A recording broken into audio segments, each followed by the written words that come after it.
음성을 내가 들으니 사랑하는 말일세. 제9시 기도 시간에 베드로와 요한이 성전에 올라갈새 나면서 못 걷게 된 이를 사람들이 메고 오니 이는 성전에 들어가는 사람들에게 구걸하기 위하여 날마다 미문이라는 성전문에 두는 자라.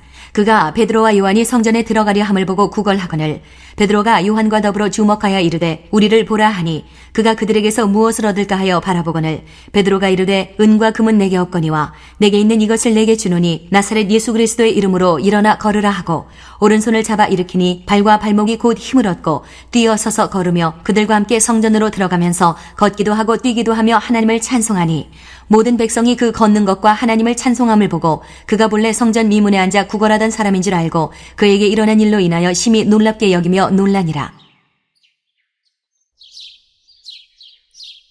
안녕하세요. 키티 나누는 목사 안상결입니다. 오늘도 주님 은혜 안에서 좋은 날입니다. 오늘은 사도행전 3장 1절에서 10절을 통해서 아름다운 문을 보라 라는 제목으로 은혜를 나누겠습니다. 사도 베드로와 요한은 제9시 기도 시간에 성전에 기도하러 올라가는 중이었습니다. 거기서 나면서 못 걷게 된 거린을 만났고 예수님 이름으로 고쳐주었습니다. 이 기적이 일어난 장소가 바로 성전 미문인데 오늘은 이 성전 미문을 중심으로 말씀을 풀어가겠습니다. 동서고금을 막론하고 사람들은 아름다운 것에 한호합니다. 아름다운 자연경관을 보기 위해 수많은 사람들이 여행을 오고 아름다운 미남이나 미녀는 금세 유명인이 되곤 합니다. 세계적인 미녀인 클레오파트라의 코가 1cm만 낮았다면 세계의 역사가 바뀌었을 것이라는 웃지 못할 농담도 있을 정도입니다. 신약 당시의 성전은 헤롯이 지은 성전인데 그 아름다움이 대단했습니다. 그래서 예수님의 제자들도 예수님께 그 아름다움을 자랑했을 정도였습니다. 그렇게나 화려하고 아름다운 성전 중에서도 이 미문은 탁월했습니다. 그래서 그 이름이 미문, 즉 아름다운 문이었던 것이죠. 아름다움에 한호하는 사람들은 성전 미문에도 몰려들었습니다. 그저 아름다운 문을 구경하기 위해서 더 나아가서 그 아름다움에 경외감을 느껴 소원을 빌기 위해서 사람들은 이 미문에 몰려들었습니다. 하지만 여기 다른 목적으로 이것을 찾은 한 사람이 있습니다. 그는 아름다운 문을 구경하기 위해서도 아름다운 문의 신비감에 도취되어서도 여기 온 것이 아닙니다.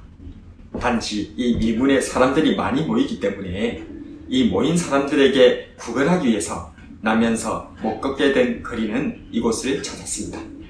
이와 비슷한 목적으로 관광품이나 소품, 다양한 먹거리를 파는 상인들도 많이 모였을 것입니다. 심지어는 소매치기나 도둑들도 많이 섞여 있었겠지요. 오늘날에도 하나님의 아름다운 집인 교회에 수많은 사람들이 모입니다. 어떤 이는 교회 건물의 화려함이나 세련된 종교의식, 아름다운 찬송곡들이 좋아서 왔을 수도 있습니다. 어떤 이는 자신의 경외심을 둘 장소가 필요해서 종교적인 활동을 하기 위해 왔을 수도 있습니다. 또 어떤 이는 그저 사람들이 많이 모이기 때문에 그로 인해 얻을 유익을 기대하고 왔을 수도 있습니다. 여러분은 성전 미문에 무엇 때문에 오셨습니까? 이곳 성전 미문을 찾아온 또 다른 사람들은 사도 베드로와 요한이었습니다.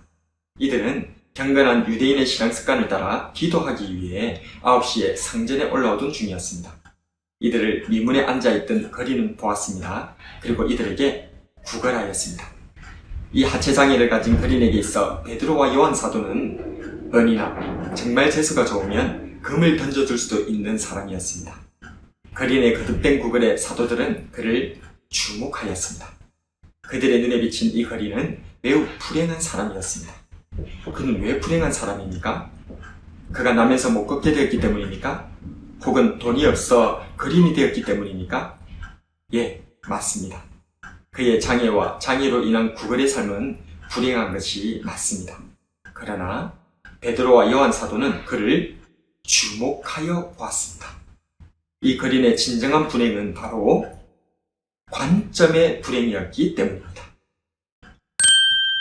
관점의 불행은 성경에 종종 찾아볼 수 있습니다. 가장 대표적인 일화로 엘리사 선지자의 사환을 들 수 있겠습니다. 하루는 엘리사 선지자를 잡으려고 적군 아람의 군대가 선지자가 있는 도단 성읍을 완전 포위해버렸습니다. 아침이 되어 온 성읍을 포위하고 있는 적군을 본 사환이 공포에 사로잡힌 채 어찌할 바를 알지 못할 때 엘사 선지자가 그를 위해 기도를 해줍니다. 열왕기하 6장 17절에 기도하여 이르되 여호와여 원하건대 그의 눈을 열어서 보게 하옵소서 하니 여호와께서 그 청년의 눈을 여시매 그가 보니 불말과 불병거가 산에 가득하여 엘리사를 들렀더라. 관점의 불행은 우리의 눈을 가려서 불행의 나락으로 떨어지게 합니다. 이에 주님께서 말씀하십니다. 누가복음 11장 34절에 너희 몸의 등불은 눈이라. 너희 눈이 성하면 온몸이 밝을 것이요 만일 나쁘면 너희 몸도 어두우리라. 하나님의 선지자 엘리사의 사환은 자신과 성읍을 포위한 아람 군대를 보았습니다. 성전 미문의 거리는 아름다운 미문 아래서 자신에게 동냥하는 사람들을 보았습니다. 아람 군대를 보고 절망이 빠진 사환의 눈을 엘리사 선지자가 열어주었듯이 자신들에게 은과 금을 바라는 거린에게 사도들은 말씀합니다. 우리를 보라. 그저 육신적인 눈으로 은과 금을 얻을까 보았던 거린에게 사도들은 선포합니다. 6절에 은과 금은 내게 없거니와 내게 있는 이것을 너에게 주노니 나사렛 예수 그리스도의 이름으로 일어나 걸어라. 관점의 불행에 빠졌던 엘리사의 사환이 선지자의 기도로 하나님의 불말과 불병거를 보았다면 아름다운 문 앞에서도 진정 아름다운 문을 보지 못하고 있던 이 거리는 사도들의 선포로 드디어 진정 아름다운 문이신 예수 그리스도를 보게 됐던 것입니다. 요한복음 10장 7절에 그러므로 예수께서 다시 이르시되 내가 진실로 진실로 너희에게 말하노니 나는 양의 문이라. 여러분은 어떻습니까? 가장 아름다운 구원의 문이신 예수님을 보고 계십니까? 오늘은 관점의 불행에 대해서 묵상해 보았습니다. 아름다움에 이끌리는 많은 사람들, 저마다의 생각으로 성전 미문에는 수많은 사람들로 북적거렸습니다. 아름다운 성전을 보면서도 아름다우신 주님을 보지 못하고 성전 미문에 앉았어도 구원의 문이신 주님을 만나지 못했습니다. 이제 진정 아름다우신 주님을 바라봅시다. 더 이상 관점의 불행에 떨어지지 맙시다.